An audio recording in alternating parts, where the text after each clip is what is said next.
ঈদ আনন্দযাত্রায় বাড়ির পথে হাজারো মানুষ, সড়ক মহাসড়কে বেড়েছে গাড়ির চাপ, বেশি ভাড়া আদায়ের অভিযোগ। দ্বিপক্ষীয় সফরে ২১ জুন ২ দিনের সফরে দিল্লি যাচ্ছেন প্রধানমন্ত্রী শেখ হাসিনা। প্রাধান্য পাবে স্বার্থ সংশ্লিষ্ট বিভিন্ন বিষয়।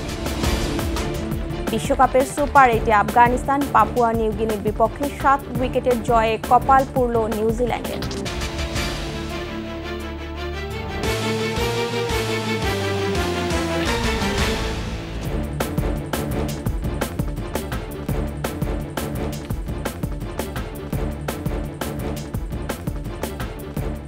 শুনছিলেন ফার্স্ট সিকিউরিটি ইসলামী ব্যাংক পিএলসি সংবাদ শিরোনাম।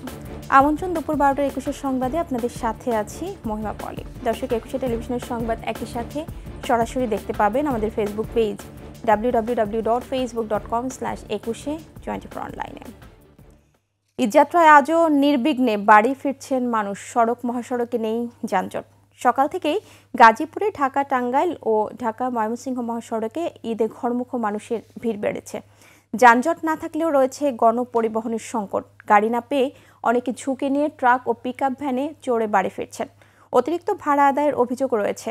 ঢাকা আরেচা মহাসড়ক ফাঁকা, সাভার আমিনবাজার হিমায়তপুর সাভার বাসস্ট্যান্ড নবীনগর বাইপেল ও ধামরাইয়ে যানজট নেই। সিরাজগঞ্জের বঙ্গবন্ধু সেতুর পশ্চিম মহাসড়কেও নেই যানজট। নির্বিঘ্নে বাড়ি ফিরছেন উত্তর ও দক্ষিণাঞ্চলের মানুষ। টাকা আমাদের থেকে ভাড়া চাচ্ছে ৮০০, ৯০০, ১০০০ টাকা পর্যন্ত। চাটমোহর যাবো, গাড়ি পাচ্ছি না। সকালবেলা সুনামগঞ্জ থেকে আসছি, ৪টার সময় নামছি, এখনো গাড়ি পাচ্ছি না। কেউ ১৩০০ যাচ্ছে, কেউ ৮০০, কেউ ৬০০, কেউ রংপুর ৬০০ টাকা ভাড়া, সেখানে ১২০০ টাকা নিচ্ছে। এমনিতে গাড়ি পাওয়া যাইতেছে না, এর মধ্যে ডাবল গাড়ি ভাড়া নিতেছে। দর্শক, এবার ঈদযাত্রার খবর জানতে সরাসরি যাচ্ছি মহাখালী বাসস্ট্যান্ডে সহকর্মী মানিক শিকদারের কাছে। মানিক, ঈদযাত্রার সর্বশেষ খবর জানান আমাদের, আর এই মুহূর্তে বাসের চাপ কেমন দেখছেন? আরেকটা বিষয় জানবো যে অতিরিক্ত ভাড়া আদায়ের কোনো অভিযোগ আছে কিনা। বলে আপনি জানেন যে ঈদযাত্রার আজকে তৃতীয় দিন এবং আজকে কিন্তু আমরা যেটা দেখেছি বিশেষ করে সড়ক পথে প্রচুর ভিড় আমরা লক্ষ্য করেছি। বিভিন্ন বাস টার্মিনাল ঘুরে এই মুহূর্তে আছি মহাখালী বাস টার্মিনালে, এবং মহাখালী বাস টার্মিনালে আপনি দেখতেই পাচ্ছেন অসংখ্য যাত্রীদের কিন্তু ভিড় আমরা লক্ষ্য করছি।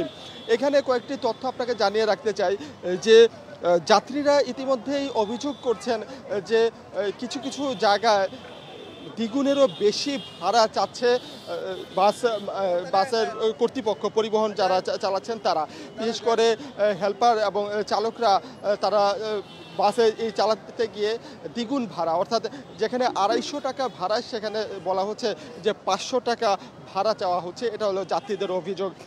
অপরদিকে যারা শ্রমিক যারা আছে এবং বাসের চালক যারা আছে তারা বলছে যে তারা আসলে চার্টের যে ভাড়াটা আছে সেই ভাড়াটাই রাখছেন। ঈদ উপলক্ষে কিছু ক্ষেত্রে হয়তো সামান্য পরিমাণে ভাড়া বাড়ানো হয়েছে। তবে যেহেতু একদিকেই যাচ্ছে, ঢাকা থেকে গন্তব্যের পথে যে যাত্রাটা একমুখী, সেখানে যে ভাড়াটা অপোজিট থেকে কিন্তু যাত্রী পাচ্ছেন না, যার কারণেই তাদের খরচ পোষাচ্ছে না। সেক্ষেত্রে ভাড়া বেশি বলে দাবি চালক এবং কর্মচারীদের।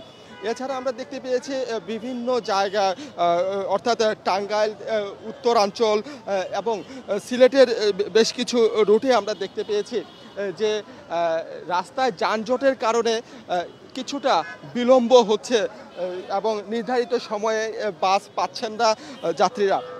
আর এখানে আমরা দেখেছি কয়েকটা ক্ষেত্রে কয়েকটা পরিবহনের বিরুদ্ধে অভিযোগ আমরা পেয়েছি যে বেশি ভাড়া নেওয়ার বিষয়টা। ইতিমধ্যে প্রশাসনও হস্তক্ষেপ করছেন এবং ভাড়া যাতে অতিরিক্ত না নেওয়া হয় সে ব্যাপারেও প্রশাসন তৎপর আছে।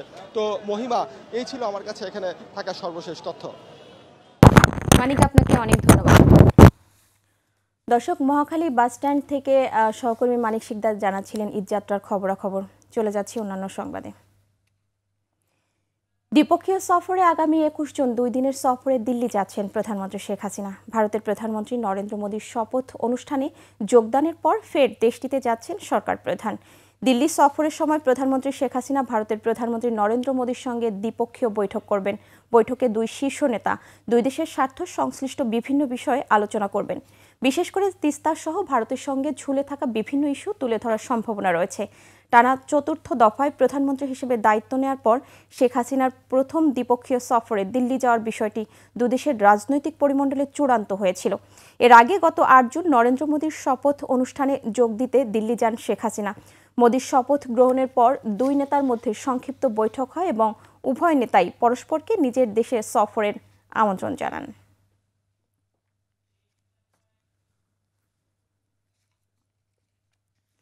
এবার নির্বাচনী রাজনীতিতে অভিষেক হতে যাচ্ছে গান্ধী পরিবারের আরেক সদস্য প্রিয়াঙ্কা গান্ধীর। ভাইয়ের ছেড়ে দেয়া আসন ওয়েনাড থেকে উপনির্বাচনে লড়তে পারেন প্রিয়াঙ্কা। সংবাদ মাধ্যমগুলো বলছে রাহুল গান্ধীর নিজের কথাতেই এই ইঙ্গিত মিলেছে। বুধবার ওয়েনাডে রোড শো থেকে রাহুল বলেন তিনি এমন সিদ্ধান্ত নেবেন যাতে কেউ অখুশি না হন। এর আগে রায়বরেলিতে প্রিয়াঙ্কাকে নিয়ে রোড শো করেন কংগ্রেস নেতা। সেখানেও তিনি ইঙ্গিতপূর্ণ বিষয়টি জানান। ওয়েনাড কেন্দ্রের মধ্যে বিধানসভা এলাকাগুলিতে ইউডিএফের শরিক মুসলিম লীগের ভালো প্রভাব রয়েছে। রাহুল ওয়েনাড ছেড়ে দিলে উপনির্বাচনে প্রিয়াঙ্কাকে প্রার্থী করার পক্ষে প্রস্তাব দিয়েছে মুসলিম লীগও।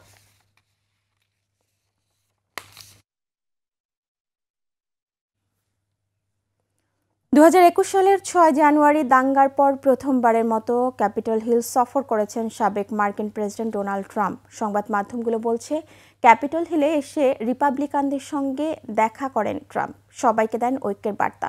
ট্রাম্প বলেন তার দল এখন ঐক্যবদ্ধ, যে কোনো মূল্যে রিপাবলিকানদের পাশে দাঁড়ানোর প্রতিশ্রুতিও দেন সাবেক প্রেসিডেন্ট। এমনকি যাদের সঙ্গে অতীতে তার সুসম্পর্ক ছিল না তাদের সঙ্গে তিনি আর দূরত্ব রাখতে চান না বলে জানান ট্রাম্প। নিউ ইয়র্কে এক পর্ন তারকাকে ঘুষ দেওয়ার মামলায় দোষী সাব্যস্ত হওয়ার কয়েক সপ্তাহের মধ্যে ক্যাপিটল হিল সফর করলেন তিনি।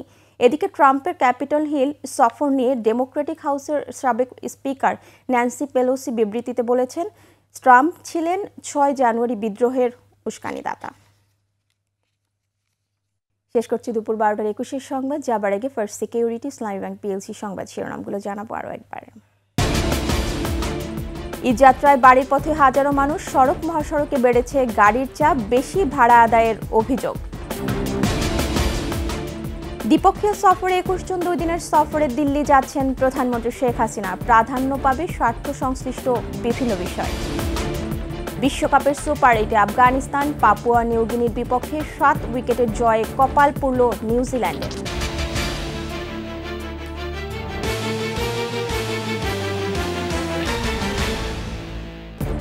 সর্বশেষ খবর জানতে ডায়াল করুন 2021 নম্বরে আর ভিজিট করুন ekushe-tv.com এই ওয়েবসাইটে। এছাড়া ফেসবুকে ভিজিট করতে পারেন facebook.com/21 অনলাইনে।